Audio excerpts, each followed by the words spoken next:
الحمد لله نحمده ونستعينه ونستغفره ونؤمن به ونتوكل عليه ونعوذ بالله من شرور أنفسنا ومن سيئات أعمالنا من يهده الله فلا مضل له ومن يضلل فلا هادي له وأشهد أن لا إله إلا الله وحده لا شريك له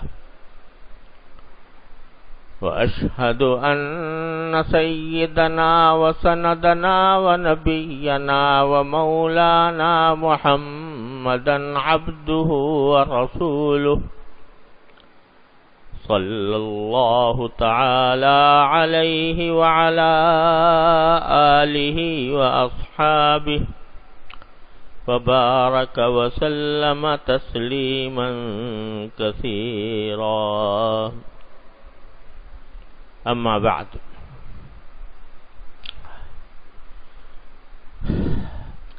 پچھلے اتوار کو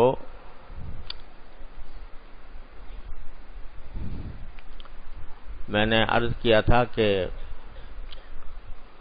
رمضان کا مہینہ خاص طور پر دعاؤں کے لیے بڑا خاص زمانہ ہے دعاؤں کا۔ یوں تو اللہ تبارک و تعالی اپنے فضل و کرم سے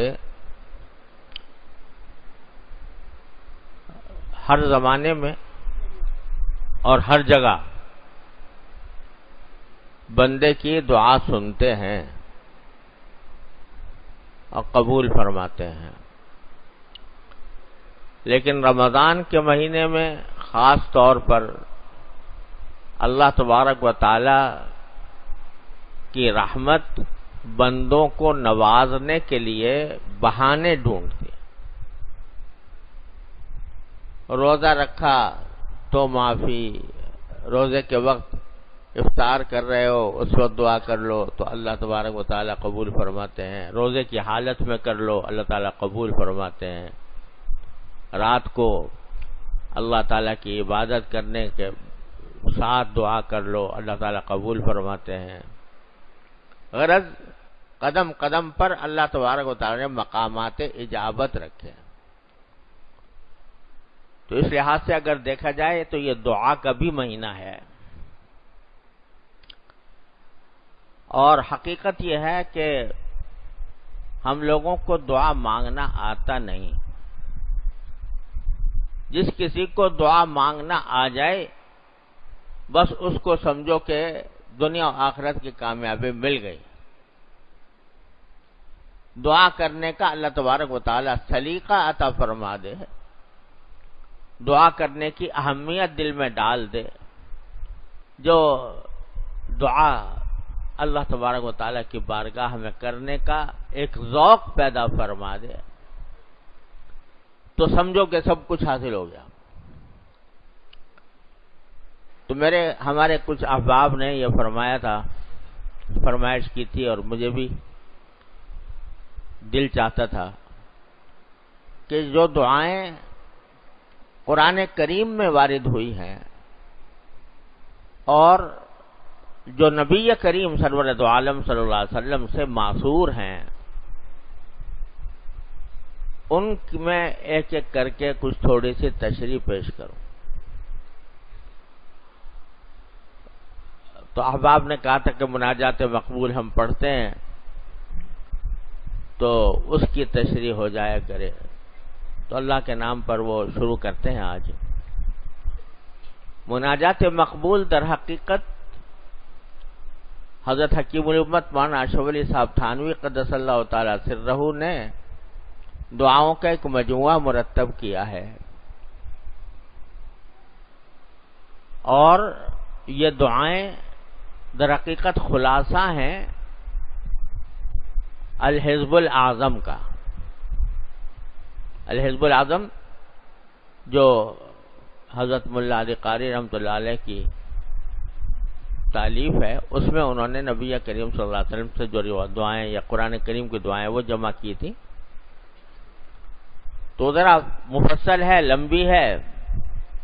ہم جیسے کم ہمت لوگوں کے لیے اس کے اختصار کی ضرورت تھی، تو حضرت والا نے مختصر مناجات مقبول کے نام سے یہ مجموعہ جمع فرمایا،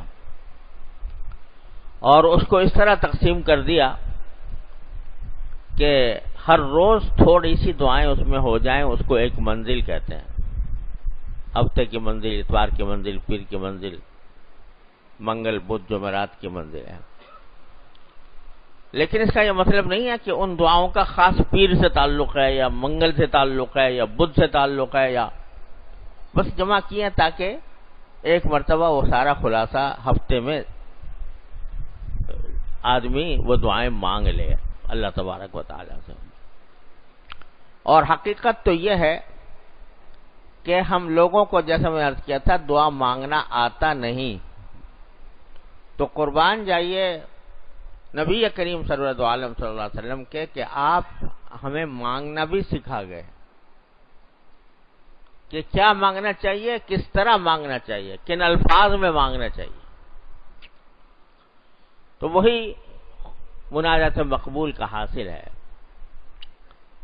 تو اس کی پہلی منزل میں حضرت نے وہ دعائیں جمع فرمائی ہیں جو قرآن کریم میں وارد ہوئی ہیں، یا تو اس طرح ہوئی ہیں کہ آپ نے، اللہ تبارک و تعالی نے فرمایا کہ یہ دعا مانگو،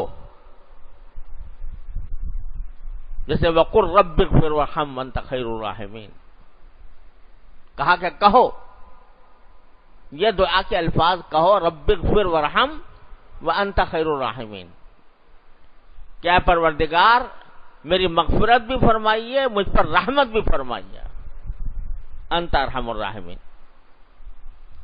تو بعض تو وہ ہیں جو خود سکھائی ہیں اللہ تبارک و تعالی نے، اور بعض ایسی دعائیں ہیں جو اللہ کے نیک بندوں کی زبان پر اللہ تعالی نے جاری فرمائی اور ان کی تعریف فرمائی کہ فلاں بندے نے یہ دعا کی، یا کچھ لوگ اچھے لوگ ہیں وہ یہ دعا کرتے ہیں، تو ان دعاؤں کی تعریف فرمائی کہ یہ دعائیں اچھی دعائیں ہیں اور بندوں نے، اچھے بندوں نے، اللہ کے نیک بندوں نے یہ دعائیں کی ہیں. تو پہلی منزل میں حضرت نے شروع میں وہ قرآنی دعائیں جمع کی ہیں. قرآنی دعاؤں کا ایک خاصہ اور ان کا ایک امتیاز اور ان کا ایک بڑا فائدہ حضرت حکیم الامت قدس اللہ تعالی سرہ نے اپنے مواعظ میں بیان فرمایا کہ جو دعائیں اللہ تعالی نے سکھلائیں، ہمیں آپ کو سکھلائیں کہ یہ دعا مانگا کرو،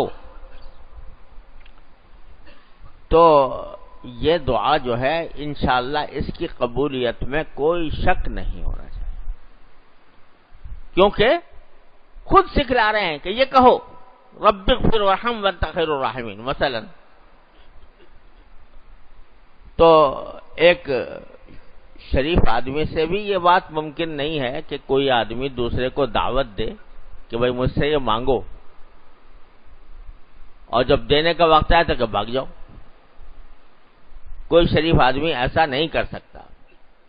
تو اللہ جل جلالہ جو ارحم الراحمین ہیں وہ ہم سے کہیں کہ یہ دعا کرو، اور پھر اس کو رد کر دیں کہ نہیں میں نہیں دیتا تمہیں. یہ تو اللہ تعالیٰ نے خود بنایا مضمون بنا کر، درخواست کا مضمون بنا کر بتا دیا کہ دیکھو یہ کہو گے، یہ درخواست کرو گے تو پھر ہمیں دیکھو ہماری کیا رحمت ہے. وقل رب اغفر وارحم وانت خیر الراحمین. لہذا قرآن کریم کی جو دعائیں ہیں وہ اس لحاظ سے بڑی اہمیت رکھتی ہیں کہ خود اللہ جل جلالہ نے سکھائی کہ یہ دعا مانگا کرو. تو اب یہ بات بڑی بعید ہے، تقریباً ناممکن ہے کہ اللہ تعالیٰ خود دعا سکھائیں اور ہم وہ دعا کریں اور اللہ تعالیٰ رد فرما دے، یہ نہیں ہو سکتا۔ لہذا پہلے وہ دعائیں جمع کی ہیں حضرت نے جو قرآن کریم میں آئی ہیں، اس کے بعد وہ آئی ہیں جو احادیث میں آئی ہیں۔ ہر ایک دعا ایسی ہے کہ ان میں سے ایک دعا بھی قبول ہو جائے انسان کا بیڑا پار ہو جائے۔ تو شروع کیا ہے مناجات مقبول کو اس قرآنی دعا سے کہ ربنا آتنا فی الدنیا حسنہ وفی الآخرۃ حسنہ وقنا عذاب النار۔ یہ دعا عام طور سے مسلمانوں کو یاد ہوتی ہے، اکثر و بیشتر یاد ہوتی ہے۔ جن لوگوں کو نماز جنازے کی دعا یاد نہیں ہوتی وہ یہ پڑھتے رہتے ہیں۔ کئی لوگوں نے بتایا کہ جی ہم تو نماز جنازے کی جو تیسری تکبیر کے بعد دعا ہوتی ہے وہ بہت افسوس ہے کہ بہت سے ہمارے مسلمانوں کو یاد نہیں ہوتی۔ کیا مشکل کام ہے جو دعا رسول کریم صلی اللہ علیہ وسلم منقول ہے، آدمی اس کو یاد کر لے۔ تو اب کیا ہوتا ہے کہ اتنی بڑا مجمع ہوتا ہے نماز جنازہ کا، لیکن اس میں وہ لوگ جو صحیح دعا کرتے ہوں جنازے سے مناسب، میرے خیال میں معدود چند ہی ہوتے ہیں۔ جو مدرسے سے تعلق ہے جس کا، مکتب سے کوئی تعلق ہے جس کا، وہ تو جانتا ہے، لیکن یہ ماشاءاللہ اعلیٰ تعلیم یافتہ حضرات جو کالجوں اسکولوں میں پڑھے، تو مجھے نہیں خیال کہ ان کو یہ دعائیں یاد ہوتی ہوں گی۔ تو لہذا مجھ سے کئی لوگوں نے پوچھا جی ہمیں وہ دعا تو یاد نہیں ہے، پر ربنا آتنا پڑھ لیتے ہیں تیسری رکعت میں، تیسری تکبیر کے بعد۔ چلو میں نے کہا پڑھ لو، یہی پڑھ لو، لیکن کوشش تو کرو، سیکھنے کی کوشش تو کرو۔ ایک مسلمان کو اگر نماز جنازہ نہ آئے تو کتنی بڑی یعنی سبکی کی بات ہے۔ عرب ممالک میں نے دیکھا کہ نماز جنازہ ہوتی ہے حرم میں تقریباً ہر نماز کے بعد، تو جو عرب لوگ وہاں کے باشندے ہیں وہ خوب دعائیں پڑھتے ہیں اور جنازے سے ہی دعائیں پڑھتے ہیں جو منقول ہے نبی کریم صلی اللہ علیہ وسلم۔ ایک نہیں، دو تین ہیں، تین چار ہیں، اور بھی زیادہ ہیں۔ ماشاءاللہ ہمارے پاکستانی بھائی جو ہیں وہ یا تو خاموش کھڑے رہتے ہیں یا ربنا آتنا پڑھتے رہتے ہیں۔ تو چلو نہ پڑھنے سے بہتر ہے، لیکن بہرحال یہ دعا اتنی مشہور ہے کہ ہر بندے کو تقریباً آتی ہے، ربنا آتنا فی الدنیا حسنہ۔ اور حدیث میں آتا ہے کہ نبی کریم سرور دو عالم صلی اللہ علیہ وسلم کی اکثر دعا یہ ہوتی تھی،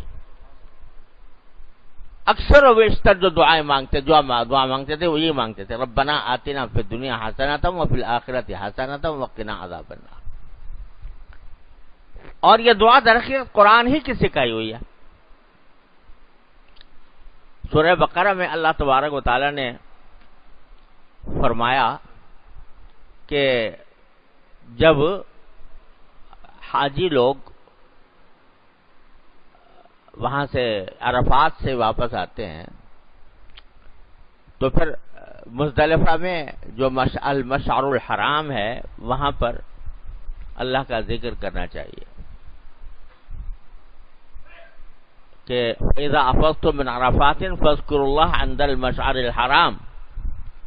جب عرفات سے واپس آؤ تو مشعر حرام یعنی مزدلفہ کے پاس اللہ کا ذکر کرو، فاذکروا اللہ عند المشعر الحرام۔ اور کذکرکم آباءکم او اشد ذکرا واذکروا اللہ کما ہداکم۔ اور اللہ کا ذکر بھی اس طریقے سے کرو جس کا اللہ تعالیٰ نے تمہیں حکم دیا ہے، جس طرح کی ہدایت دی ہے ذکر کرنے کے طریقے کی، وہ کرو۔ یہ نہیں کہ اپنی طرف سے کوئی طریقہ گھڑ لیا اور اس کے پیچھے چل پڑے. وَاذْكُرُوا اللَّهَ كَمَا هَدَاكُمْ. پھر فرمایا کہ فَمِنْهُم مَّن يَقُولُ رَبَّنَا آتِنَا فِي الدُّنْيَا وَمَا لَهُ فِي الْآخِرَةِ مِنْ خَلَاقٍ. کچھ لوگ وہ ہیں جو وہاں اس مقام مقدس پر پہنچنے کے بعد بھی بس دنیا ہی کی چیز مانگتے رہتے ہیں. مجھے اولاد دے دے, مجھے نوکری دے دے, مجھے رزق دے دے, مجھے صحت دے دے. جتنی دنیا کی ضرورت ہے وہ مانگتے رہتے ہیں. وَمِنْهُم مَّن يَقُولُ آتِنَا فِي الدُّنْيَا وَمَا لَهُ فِي الْآخِرَةِ مِنْ خَلَاقٍ. آخرت میں اس کا کوئی حصہ نہیں ہوتا, وہی مانگتا رہتا ہے. جاہلیت کے اندر, زمانے جاہلیت میں جو لوگ حج کیا کرتے تھے, حج تو وہ بھی کرتے تھے, لیکن وہاں جا کر ایک تو جب پہنچتے مزدلفہ تو اپنے آباء و اجداد کے مناقب اور فضائل بیان کرنے شروع کر دیتے تھے. ہمارے باپ نے یہ کیا, فلاں جنگ لڑی, فلاں جنگ کے اندر اس کو فتح نصیب ہوئی, وغیرہ وغیرہ. ایک تو یہ کام کرتے تھے. تو قرآن کہتا ہے کہ وہاں جب اللہ تعالیٰ کا ذکر کرو کذکرکم آباءکم, جیسے تم اپنے ماں باپ دادوں کا ذکر کیا کرتے تھے, او اشد ذکرہ, یا اس سے بھی زیادہ اہتمام کے ساتھ اللہ تعالیٰ کا ذکر کرو. اور ذکر بھی کس طرح کرو, وَاذْكُرُوا اللَّهَ كَمَا هَدَاكُمْ, جو اللہ نے طریقہ بتایا اس کے مطابق ذکر کرو. اب آگے فرماتے ہیں کہ جاہلیت کے لوگ جو ہیں وہ آ کر کہتے تھے, وہاں پر دعائیں جو کرتے تھے بس یہی کرتے تھے کہ ہمیں رزق زیادہ ہو جائے, ہمارا گھر اچھا بن جائے, ہماری جو قبیلہ ہے اس کو فتح نصیب ہو, ہمارے دشمن ناوراد ہوں, وغیرہ وغیرہ. تو ربنا آتنا فی الدنیا وما لہ فی الآخرۃ من خلاق, آخرت میں اس کا کوئی حصہ نہیں ہوتا. ومنهم من يقول ربنا آتنا فی الدنیا حسنۃ وفی الآخرۃ حسنۃ وقنا عذاب النار. اور کچھ اللہ کے بندے ایسے ہوتے ہیں جو یہ کہتے ہیں کہ اے پروردگار ہمیں دنیا میں بھی اچھائی عطا فرمائیے اور آخرت میں بھی اچھائی عطا فرمائیے. تو اولئک لہم نصیب مما کسبوا, ان کو اللہ تبارک و تعالی اپنی کمائی کا حصہ آخرت میں دیں گے. کمائی سے مراد اچھے اعمال کی کمائی. تو اللہ تعالیٰ فرما رہے ہیں کہ وہ بندہ انتہائی بیوقوف اور احمق ہے کہ جو جب بھی دعا مانگے تو بس دنیا ہی کے لیے مانگے, دنیا ہی کے لیے مانگے بس, کہ مجھے ملازمت مل جائے, مجھے رزق مل جائے, میرا گزارا اچھا ہونے لگے, میرا مکان اچھا بن جائے, مجھے گاڑی اچھی مل جائے, مجھے امتحان میں کامیابی مل جائے, مجھے ڈگری اچھی حاصل ہو جائے. بس سارا سوچ کا جو محور ہے وہ دنیا ہی دنیا ہے, بس وہی مانگتا ہے.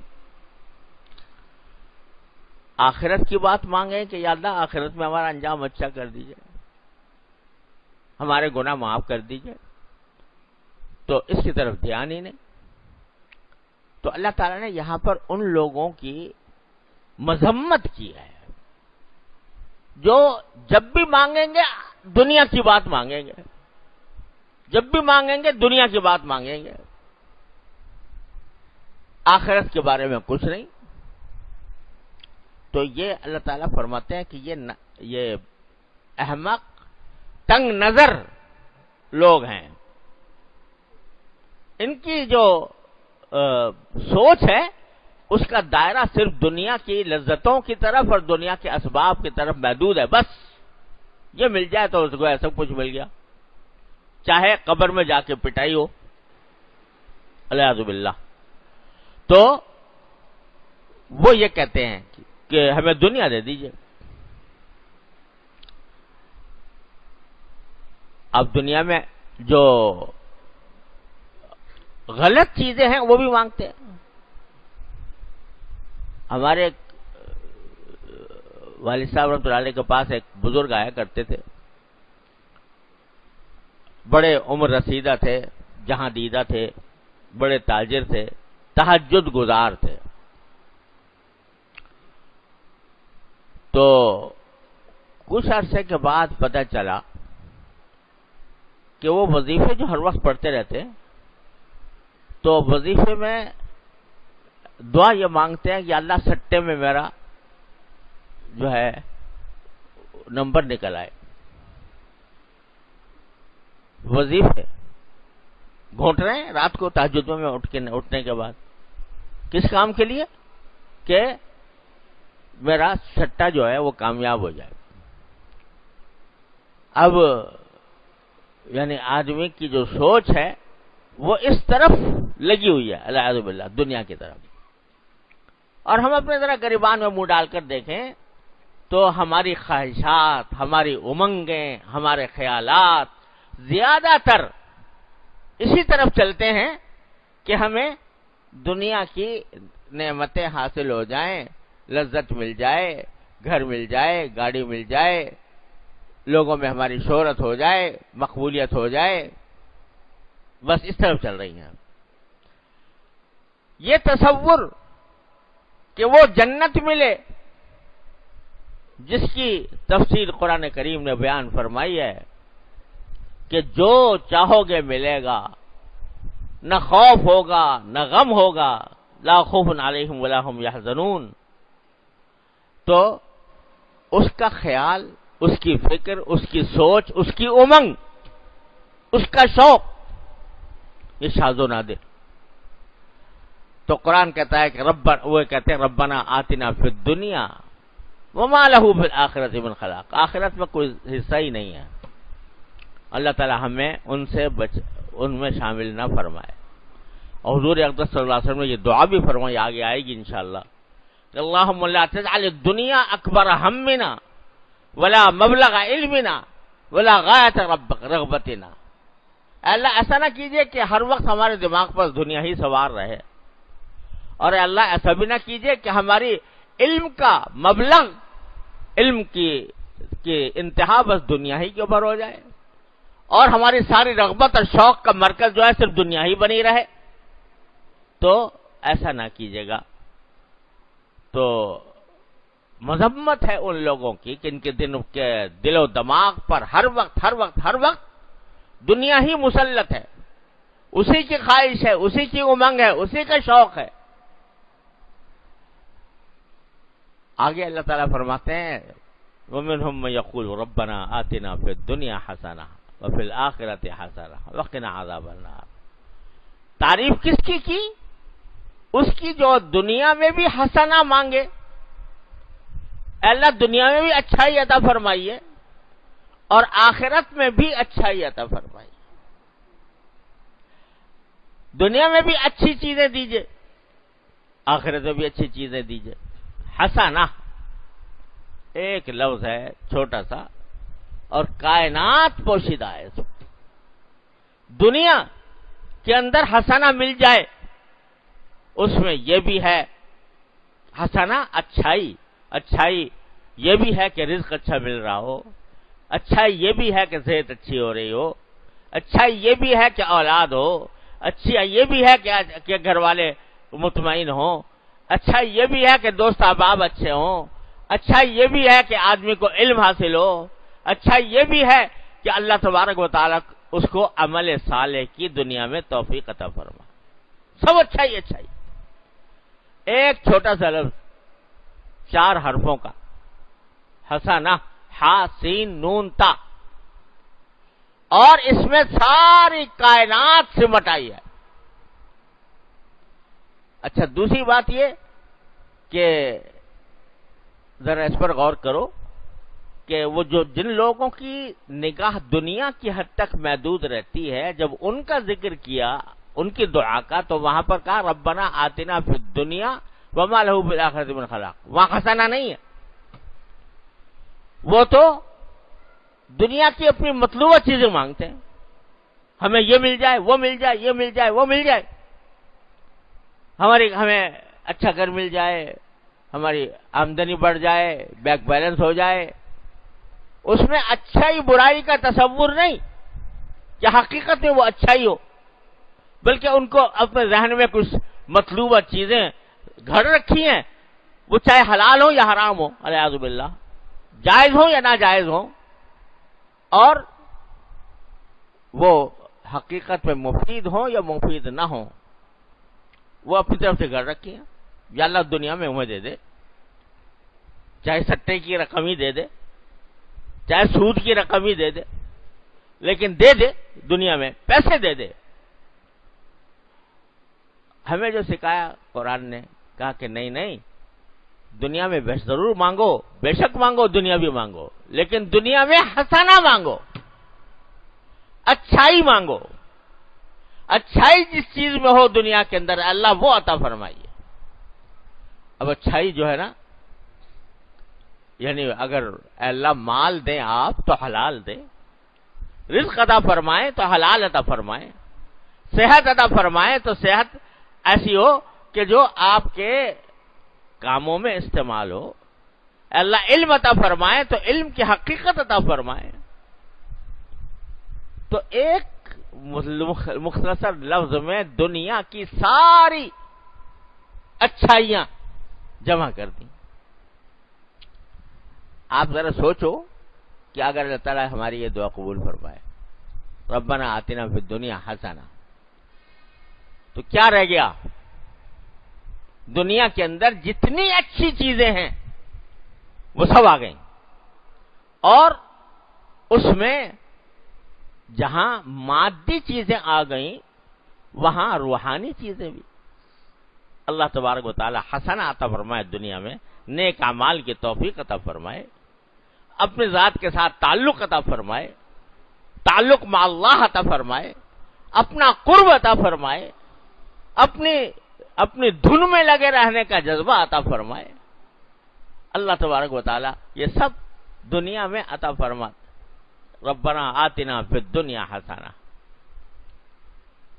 کیا کہے گا کوئی، کیا دعا مانگے گا جو ایک لفظ کے اندر قرآن نے بتا دیا، ربنا آتنا فی الدنیا حسنہ وفی الآخرۃ حسنہ. اور اللہ آخرت میں بھی اچھائی دے دیجئے. کیا اچھائی؟ کہ جو کچھ آپ نے دنیا میں کرنے کی توفیق عطا فرمائی اس کا صلہ جو آپ نے مومنین کے لیے جس کا وعدہ فرمایا ہے وہ عطا فرمائیے. آخرت میں جنت عطا فرمائیے، اپنی رویت، اپنا دیدار عطا فرمائیے، اپنی جنت کی نعمتیں عطا فرمائیے جو آپ نے قرآن کے. ربنا آتنا ما وعدتنا علی رسولک، جو آپ نے پیغمبروں کے ذریعے آپ نے وعدے فرمائے ہیں کہ یہ دیا جائے گا، وہ دیا جائے گا. اللہ ہم وہ سب مانگتے ہیں، وہ ہمیں دیجئے. اور پھر آخرت حسنہ، آخرت کے اندر بھی حسنہ دیجئے. اب حسنہ میں بھی آخرت کی ساری نعمتیں شامل ہو گئی. اب ذرا سوچو کہ اللہ تبارک و تعالی نے جتنی چیزیں اس میں جنت میں رکھی ہوئی ہیں تو وہ تو ایسی ہیں کہ جن کے بارے میں حدیث میں آتا ہے کہ ما لا عین رأت ولا اذن سمعت ولا خطر علی قلب بشر. نہ کسی آنکھ نے کبھی دیکھی، نہ کسی کان نے اس کے بارے میں سنا، نہ کسی بشر کے قلب پر ان کا خطرہ گزرا. ایسی نعمتیں. اب اگر ہم یہاں بیٹھ کے مانگے تو اپنے محدود سوچ کے مطابق جو اچھی چیزیں نظر آتی ہیں وہ مانگیں گے. یا اللہ ہمیں پانی پلا دیجیے گا، ہمیں کھانا اچھا دے دیجیے گا، ہمیں جو رہائش کے آپ نے جنات تجری من تحتها الانہار ہے وہ عطا فرما دیجیے گا. زیادہ یہ کہہ دیں گے. لیکن جو اس نے چھپا کر رکھی ہوئی ہے بندوں کے لیے، للذین احسنوا الحسنى وزیادہ، ایک تو حسنہ اور اوپر سے کچھ اور، زیادہ اور کچھ اور. وہ کچھ اور ایسے اجمال کے ساتھ فرمایا قرآن کریم نے. کہہ رہے کیا تم سمجھو گے وہ کیا چیز ہے؟ ہم ہی جانتے ہیں کہ کیا اور کیا دیں گے. حسنہ و زیادہ. لہم ما یشاؤون فیہا ولدینا مزید. ان کو جو چاہیں گے وہ ملے گا جنت میں، جو چاہیں گے ملے گا. اور ولدینا مزید، ہمارے پاس کچھ اور بھی ہے. کیا مطلب کہ ایسی چیز ہے جو تمہارے حاشے خیال میں بھی نہیں گزری. تم چاہو گے کیا چاہو گے؟ تمہاری چاہت جو ہے وہ تو اپنے خوشی مادی لذتوں کی طرف چلی جاتی ہے کہ جنت میں جاویں گے تو بڑا مزہ آئے گا اور وہاں پر اچھے باغات ہوں گے، مناظر اچھے ہوں گے، جنتیں ہوں گی، نہریں بہ رہی ہوں گی اور شہد کی نہریں ہوں گی اور دودھ کی نہریں ہوں گی اور وہ پیئیں گے اور مزہ کریں گے. تمہاری ذہن تو یہاں تک پڑا رہتا ہے. ارے ہم کہتے ہیں کہ لدینا مزید، ہمارے پاس کچھ اور بھی ہے. وہ کچھ اور حسنہ میں داخل ہے. وہ حسنہ، ربنا آتنا فی الدنیا حسنہ وفی الآخرۃ حسنہ. تو ہم دنیا کی بھی اندر بھی حسنہ مانگتے ہیں، آخرت میں بھی حسنہ مانگتے ہیں. بتاؤ ذرا، آپ ذرا سوچو کہ اللہ تعالیٰ جب دنیا میں حسنہ دے دے، آخرت میں بھی حسنہ دے دے، کیا رہ گیا؟ کوئی دنیا کی آخرت کی حاجت ایسی نہیں ہے جو اس میں موجود نہ ہو.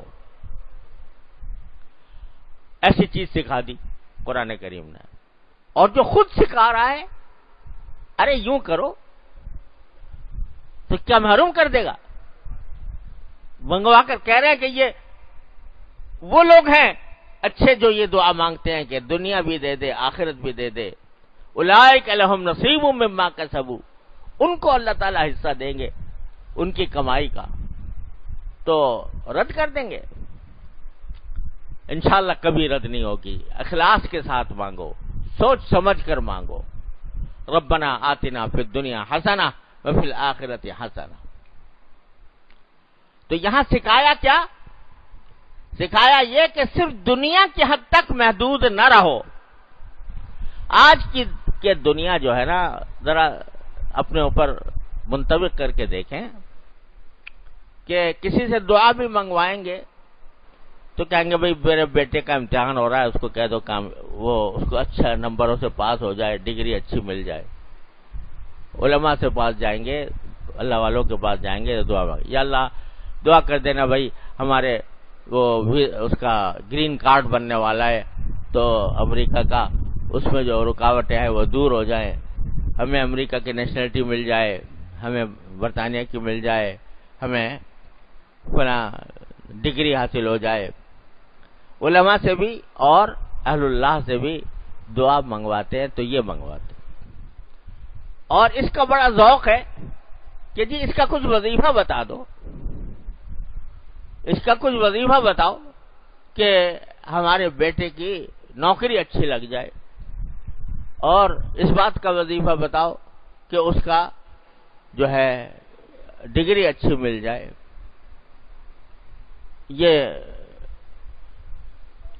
بس سارا دین جو ہے اب سمٹ کے اہل علم کے پاس جانا اور جو اہل اللہ ہے ان کے پاس جانا وظیفوں کے لیے ہے. کس کام کے لیے کیا وظیفہ پڑے، یہ ہے ساری تگ و دو اس کام کے لیے ہے. اجی کچھ تعویذ دے دو، کوئی پڑھنے کو بتا دو، کیا پڑھ دو، کیا پڑھیں کہ اس سے ہماری فلاں دنیاوی تکلیف دور ہو جائے. تو بس وظیفوں کے اوپر لگے ہوئے ہیں. حالانکہ جو وظیفے دنیاوی مقاصد کے لیے پڑھے جاتے ہیں نا، خوب سمجھ لو، چاہے وہ آیات قرآنیہ ہی ہوں، اگر دنیاوی مقاصد کے لیے پڑھے جا رہے ہیں اس میں کوئی اجر نہیں ہے، کوئی اجر ثواب نہیں. جائز ہیں، جائز ہونے میں کوئی کلام نہیں، لیکن اجر و ثواب کوئی نہیں. تلاوت کا اجر و ثواب نہیں ہے. تلاوت آپ نے کی اس غرض سے کہ مجھے فلاں دنیاوی مقصد حاصل ہو جائے، وہ تلاوت تو دنیاوی کام کے لیے ہوئی. وہ وظیفہ جو تم نے پڑھا وہ تو اپنے دنیاوی مقصد کے لیے پڑھا، بس ثواب کوئی نہیں. ثواب وہ ہے کہ جو خالص اللہ کی رضا کے لیے آدمی پڑھ رہا ہو، تلاوت کر رہا ہو. تو غرض کہہ یہ رہا تھا کہ ساری جو تگ و دو ہے اور ساری دعاؤں کا بھی مرکز جو ہے وہ سب دنیاوی خواہشات ہو کر رہ گئی. تو قرآن نے اس کی مذمت کی ہے. ارے بھائی ہم نہیں کہتے کہ تم دنیا کو نہ مانگو، بے شک مانگو، لیکن اس طرح مانگو، کم از کم برابر تو مانگ لو کہ اللہ دنیا میں اچھائی دے دیجیے، آخرت میں بھی اچھائی دے دیجیے، کم از کم برابر کی حیثیت میں دونوں چیزیں مانگو، دنیا بھی مانگو، آخرت بھی مانگو، لیکن دنیا میں بھی اچھائی مانگو، اچھائی مانگو۔ اور اے بیوقوفو، تمہیں پتہ نہیں ہے کہ اچھائی کیا چیز ہے، تمہیں پتہ نہیں ہے کہ اچھائی کیا چیز ہے، تم مانگتے رہتے ہو بعض اوقات کو ایسی چیزیں جو تمہارے لیے مضر ہوتی ہیں، اچھی نہیں ہوتی، لہذا ہم تمہیں نہیں دیتے، وہ نہیں دیتے کیونکہ تمہارے لیے وہ انجام کار اچھی نہیں تھی۔ البتہ ایک چیز فوراً دے دیتے ہیں کہ جو ہی دعا کی تمہارے نام اعمال میں ایک زبردست نیکی کا اضافہ ہو گیا، کیونکہ دعا بذات خود عبادت ہے، بذات خود عبادت ہے، چاہے دنیاوی مقاصد کے لیے کی جا رہی ہو۔ یہ کہہ رہا ہو کہ یا اللہ مجھے اولاد دے دے، یا اللہ مجھے روزی دے دے، یا اللہ مجھے ملازمت دے دے، دنیا کے لیے مانگ رہا ہو، لیکن دعا مانگنا بذات خود عبادت ہے، اس پر اجر و ثواب ہے، تو یہ حسنات تو فوراً حاصل ہو گئی تمہاری۔ باقی جو تم مانگ رہے ہو وہ بعض اوقات تم سمجھتے ہو کہ حسنہ ہے، حقیقت میں حسنہ نہیں ہوتی، اس لیے ہم تمہیں کچھ اور دے دیتے۔ تو دونوں چیزوں کو کم از کم مساوی سطح پر تو مانگو، حالانکہ ہونا تو یہ چاہیے تھا کہ دنیا کی اتنی مانگ سے جتنی دنیا میں رہنا، آخرت میں کی اتنی مانگ سے جتنا آخرت میں رہنا، لیکن چلو تم بیوقوف لوگ ہو، تمہیں اندازہ نہیں، لہذا برابر کی سطح پر مانگیے، اللہ دنیا میں بھی اچھائی دے دیجیے، آخرت میں بھی اچھائی دے دیجیے۔ صرف دنیا کے گرد گھومتے رہو اور وہی مانگتے رہو، یہ اللہ کو پسند نہیں ہے، دونوں مانگو۔ یہیں سے یہ بات بھی پتہ چلی کہ دیکھو 3 قسمیں ہو گئیں۔ ایک قسم تو وہ ہوئی کہ جو صرف دنیا مانگتا ہے، آخرت کی طرف دھیان ہی نہیں ہے، اس کی تو قرآن نے کیسے مذمت کر دی، وَلَهُ فِي الْآخِرَةِ مِنْ خَلَاقٍ۔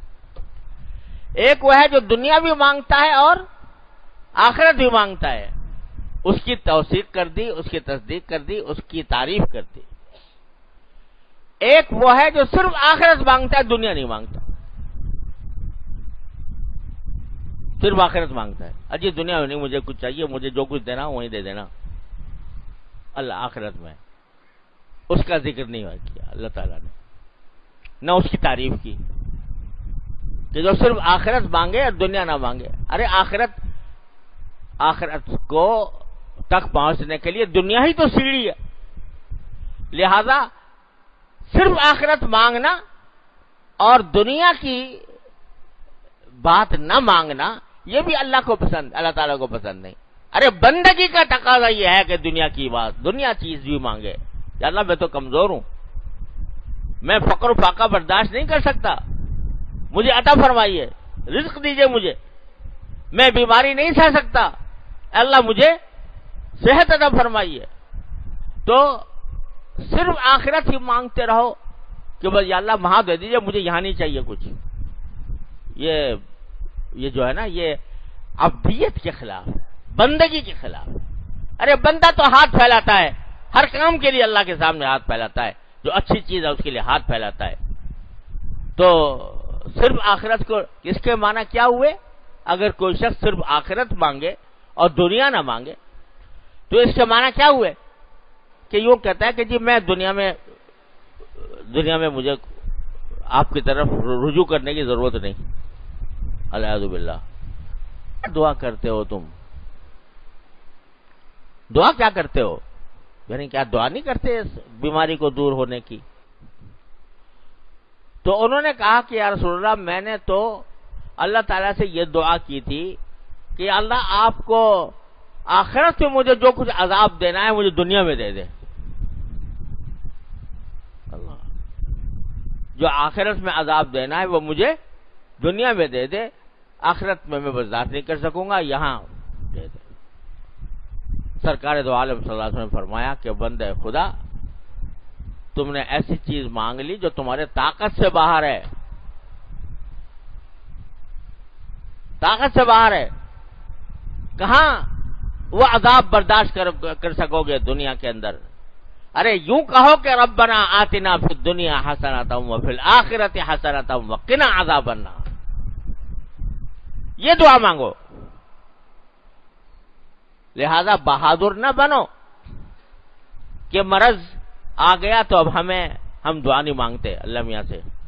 بعض لوگ یہ سمجھتے ہیں کہ دعا مانگنا جو ہے یہ رضا بالقضاء کے خلاف ہے. اللہ تعالیٰ کے فیصلے پر آدمی گویا راضی نہیں ہے، اس واسطے مانگ رہا ہے. ارے بالکل خلاف نہیں ہے، یہ بندگی کا تقاضا ہے. رضا بالقضاء کا مطلب یہ نہیں ہے کہ آدمی اللہ میاں کے سامنے بہادری دکھائے. رضا بالقضاء کے معنی یہ ہے کہ جب تک کوئی مشکل ہے اس وقت تک اللہ سے کوئی شکوہ نہ ہو، گلہ نہ ہو. یہ ہے معنی رضا بالقضاء.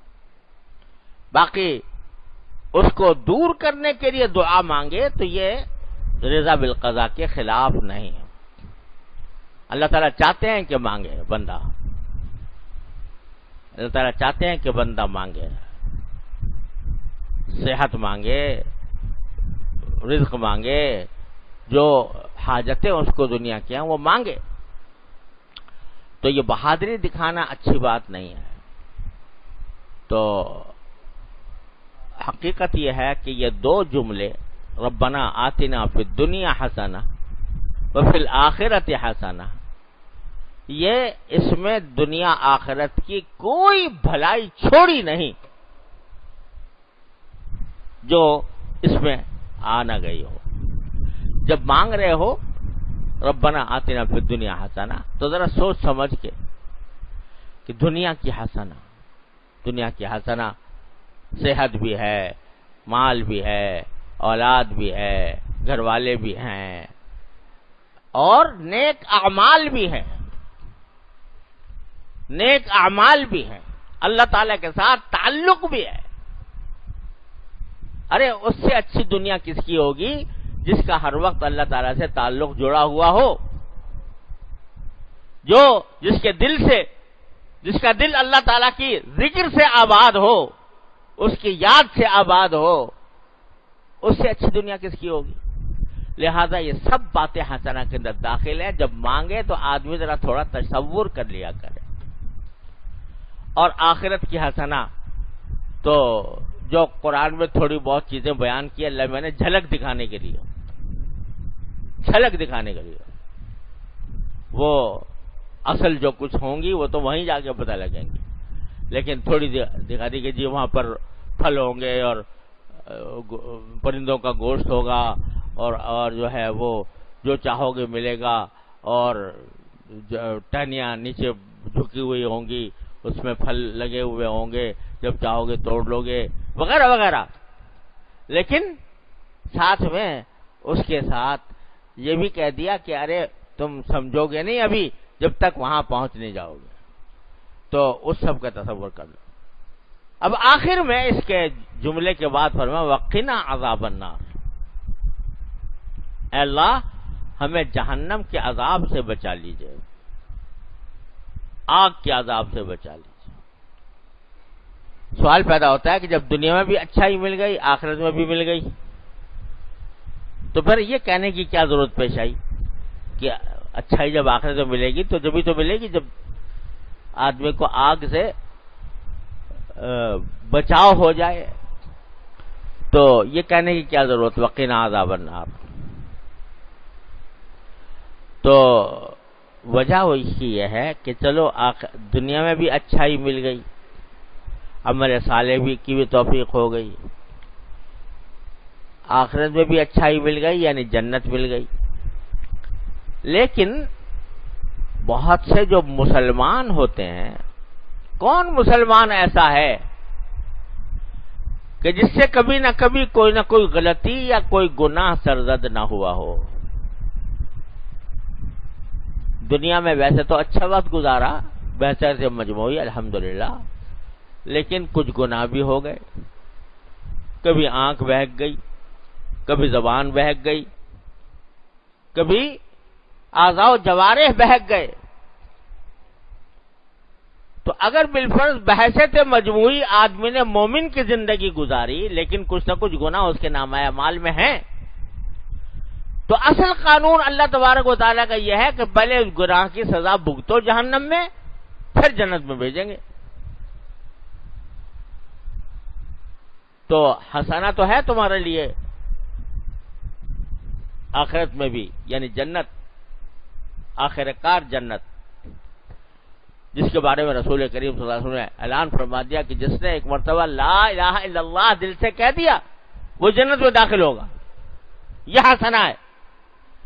لیکن اگر غلط کام کیے ہیں دنیا میں، چھوٹے تھوڑے یا زیادہ، تو اصل قانون یہ ہے کہ پہلے جی پاک صاف بنو، تمہاری آگ سے تمہاری صفائی ہوگی، اس کے بعد تمہیں بھیجا جائے گا جنت میں. تو اللہ میں نے یہ بھی سکھا دیا کہ اللہ یہ نہ کیجیے گا، آخرت میں حسنہ دیجیے گا، اور یہ نہ کیجیے گا کہ پہلے مجھے وہاں بھیج دیں اور پھر مجھے جنت میں بھیجیں. اللہ بس ڈائریکٹ بھیج دیجیے گا، سیدھے بھیج دیجیے گا. تو جو ایک چھوٹا سا خرخشہ تھا وہ وقنا عذاب النار میں دور کر دیا کہ تھوڑی دیر کے لیے نہ جاؤں. ارے میں تو ایک لمحے کی جہنم بھی برداشت نہیں کر سکتا. اگرچہ بعض احادیث سے معلوم ہوتا ہے کہ جب کسی مسلمان کو اس کے کسی عمل کی وجہ سے جہنم میں ڈالا جائے گا تو اللہ تعالی کافروں کی طرح نہیں جہنم میں ڈالیں گے جیسے کافر ہوتے ہیں، بلکہ ڈالا اسے دو چار ہائے پکار کی، چیخ پکار کی، نیند طاری کر دی، اس کے اوپر غشی طاری کر دی، پھر ذرا ہوش آیا، پھر کچھ اس نے چیخ پکار کی اور پھر غشی طاری کر دی. تو اس طرح بھی اللہ تعالیٰ، لیکن اللہ میاں وہ جو تھوڑی سی چند لمحوں کی چیخ پکار ہے اللہ وہ بھی ہم سے برداشت نہیں. تو قنا عذاب النار، اللہ جہنم کے عذاب سے ہماری حفاظت فرما لیجیے اپنے رحمت سے. تو اب اگر دیکھو تو جتنے امکانات کسی غلط انجام کے ہو سکتے ہیں وہ اس 3 جملوں میں اللہ تبارک و تعالی نے دعا سکھا کر دور کر دیا. تو مانگو ربنا آتنا فی الدنیا حسنہ وفی الآخرۃ حسنہ وقنا عذاب النار. اب اگر یہی سب تنہا ایک دعا قبول ہو، اور انشاءاللہ کیوں نہیں ہوگی، جب کہہ رہے ہیں کہ مانگو تو کیوں نہیں ہوگی، ہوگی تو انشاءاللہ دنیا کا بھی بیڑا پار، آخرت کا بیڑا پار. اللہ تبارک و تعالیٰ اپنے فضل و کرم سے ہمیں اس کی حقیقت سمجھنے کی توفیق عطا فرمائے، مانگنے کی توفیق عطا فرمائے.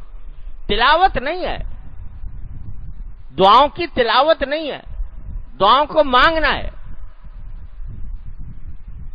بغیر سمجھے سوچے پڑھتے چلے گئے، یہ دعا تو نہ ہوئی، یہ تلاوت ہوئی. لیکن جب مانگو تو یہ سوچ سمجھ کر مانگو کہ میں کیا مانگ رہا ہوں اور کیا اس کے نتیجے میں اللہ تبارک و تعالیٰ عطا فرمانے والا ہے.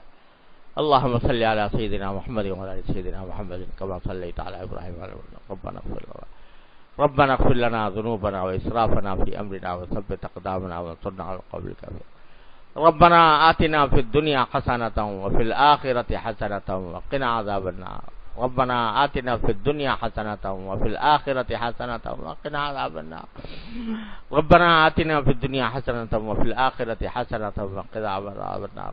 یا اللہ آپ کے فضل و کرم سے اپنے رحمت اس رمضان کی ساعتوں سے صحیح فائدہ اٹھانے کی توفیق عطا فرما. یا اللہ ہر طرح کے شر سے ہماری حفاظت فرما.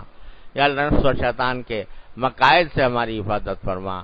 یا اللہ ہمیں دعا کا کرنے کا ذوق اور سلیقہ عطا فرما. یا اللہ آپ سے مانگنے کا ذوق اور سلیقہ عطا فرما. یا اللہ ہر طرح کے شر سے، معصیتوں سے، منکرات سے ہمارے گھر والوں، متعلقین، احباب سب کی حفاظت فرما. یا اللہ ہم ہم بے ہمت ہیں ہمت عطا فرما، ہم بے حوصلہ ہیں حوصلہ عطا فرما، یا اللہ یا رحمان یا رحیم یا کریم، کسی بھی خیر سے ہمیں محروم نہ فرما۔